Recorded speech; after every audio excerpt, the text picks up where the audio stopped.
Sharks have had many fearsome members throughout history, but the most terrifying of them all is this creature called the Megalodon, one of the largest predators to have ever existed. The Megalodon could grow up to 18 meters or 60 feet long and weigh up to 60 tons or 132,000 pounds. In addition, it had teeth that could extend up to 18 centimeters or 7 inches, and its bite, powerful enough to tear apart a car, made it unstoppable. Despite all this, Megalodon became extinct approximately 3.6 to 2.6 million years ago. We do not know exactly what caused the world's largest shark to disappear. This uncertainty has led to countless conspiracy theories today. Many people believe that Megalodon lived in the Mariana Trench. Is such a thing possible? Could a shark like Megalodon really be alive today? This week, we will examine how this giant animal emerged and disappeared. Then, we will look at why the conspiracy theories about it are ridiculous. This ancient monster was first described by Louis Agassiz in 1835 and named Carcharodon megalodon. Since then, it has been both the most famous and the most debated shark. The origins of Megalodon are at the center of these discussions.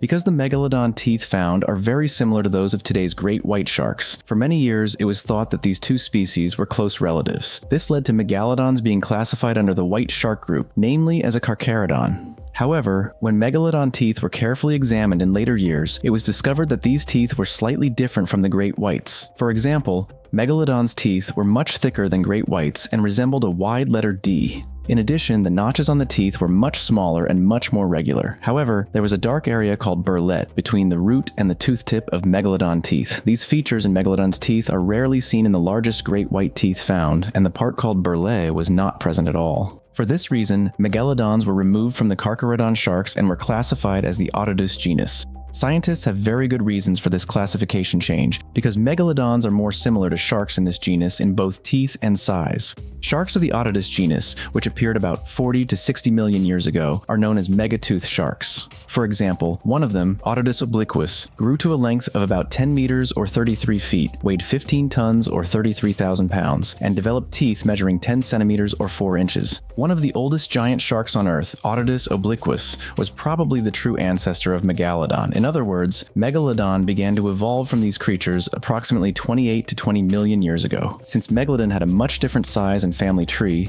its appearance was also different from the great whites. Contrary to what was thought, it is thought to have a much shorter snout tip and an almost flat jaw. It is also likely to have had extra long body fins to support its weight and size, just like blue sharks. We know all this information about them and more thanks to the hundreds of Megalodon teeth and a few vertebrae that have been found. Since Megalodon's skeletons were mostly made of cartilage, like other sharks, their skeletons could not be fossilized. However, since they constantly produced and shed teeth throughout their lives, they left many dental remains in the environment. Scientists can estimate many of these creatures' characteristics, even what they ate and how big they were, just by looking at these teeth. For example, when these teeth were found, it was determined that Megalodons could grow up to 18 meters or 60 feet and weigh 60 tons or 132,000 pounds. The serrated teeth indicate that they fed on meat and were an apex predator. Even some discovered whale fossils have Megalodon tooth marks. For example, here is the tip of a Megalodon tooth found inside a whale bone. Here you see tooth marks again on a whale bone. Many pieces of evidence like these show that Megalodons fed on giant creatures like whales. Megalodons probably used their huge bite force and sharp teeth to break the chest cavity of their prey and pierce their internal organs. These marks penetrating the whale bones show us exactly this. Despite this, even Megalodons had a hard time in the oceans, because at that time, the oceans were incredibly competitive and full of giant predators of all kinds. For example, one of these was this predatory whale species known as Livyatan. In fact, adult Megalodons may have constantly fought with these creatures for food. Livyatans could grow up to about 18.5 meters or 61 feet long and weigh up to 57 tons or 125,000 pounds. They were like a more predatory version of today's sperm whales. Although modern sperm whales are about the same size as Livyatans, they prey on small and medium-sized creatures. Livyatans, on the other hand, preyed on baleen whales, large sharks, and other large marine vertebrates. These creatures may have even preyed on Megalodons with their 35 centimeters or 14 inches long and 13 centimeters or 5 inches wide teeth. Because these teeth you see are the largest predator teeth ever discovered and are even bigger than the T-Rex's teeth. Fossil evidence suggests that Livyatan bit its prey into large pieces and clamped its mouth shut to prevent the prey from escaping. In fact, the hunting style of these creatures may have been similar to killer whales. They may have chased their prey until they got tired and dragged them into deep water until they bit and drowned. In addition to this creature, Megalodons may have competed with several other species of predatory whales, giant sharks known as Carcharodonts, and a predatory dolphin species known as squalodontids. New species of sharks that emerged over time also joined this fight. Scientists think that this constant increase in competition in the oceans may have starved the megalodons and caused their extinction. However, of course, this was not the only event that caused the megalodons to go extinct. Although we don't know exactly when megalodons went extinct, fossil evidence suggests that they went extinct at least 3.6 million years ago. During this time, the Earth was about to enter a period known as the Last Great Ice Age, which began 2.6 million years ago. Studies show that 43% of sea turtles and 35% of seabirds went extinct during the Last Great Ice Age. In fact, it is thought that as the Earth cooled, 1/3 of all large marine animals went extinct, and that the creatures at the bottom of the food chain went extinct with them. Such a depletion in the oceans meant starvation for apex predators like megalodons. Starvation for such a large animal means death. The cooling of the Earth may have affected and destroyed the megalodon's habitat. This is because it is thought that these creatures were dependent on tropical waters. The cooling of the waters may have narrowed their habitat. Instead of simply laying eggs like most fish, these creatures would grow and hatch their eggs inside their bodies and then raise these megalodon babies to the point where they could survive on their own.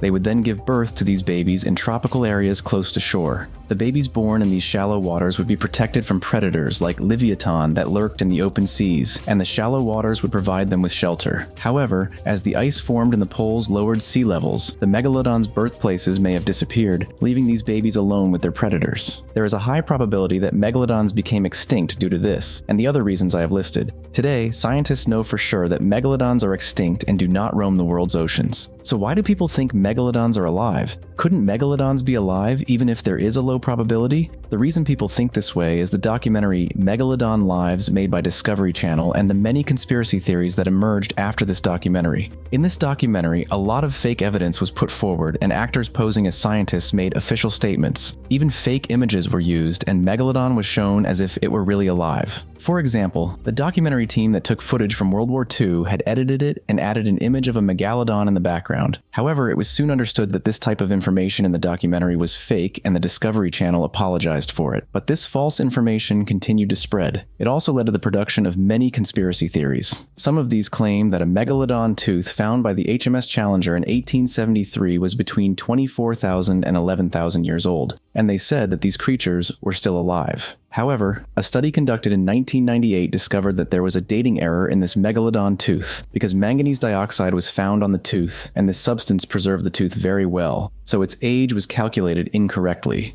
If a creature as large as Megalodon were living in the oceans today, we would definitely know about it because these giant creatures would leave distinct bite marks on the whales they would hunt, and their constantly renewed giant teeth would be seen on the ocean floor. In addition, since megalodons generally lived in tropical waters and gave birth on tropical shores, they would certainly have been spotted by humans. It is almost impossible for megalodons to survive in cold environments like the Mariana Trench. Moreover, there are no creatures large enough to feed them there. Finally, creatures like Megalodon, which live close to the surface of the water and do not go very deep, cannot survive in the deadly pressure environment of the Mariana Trench.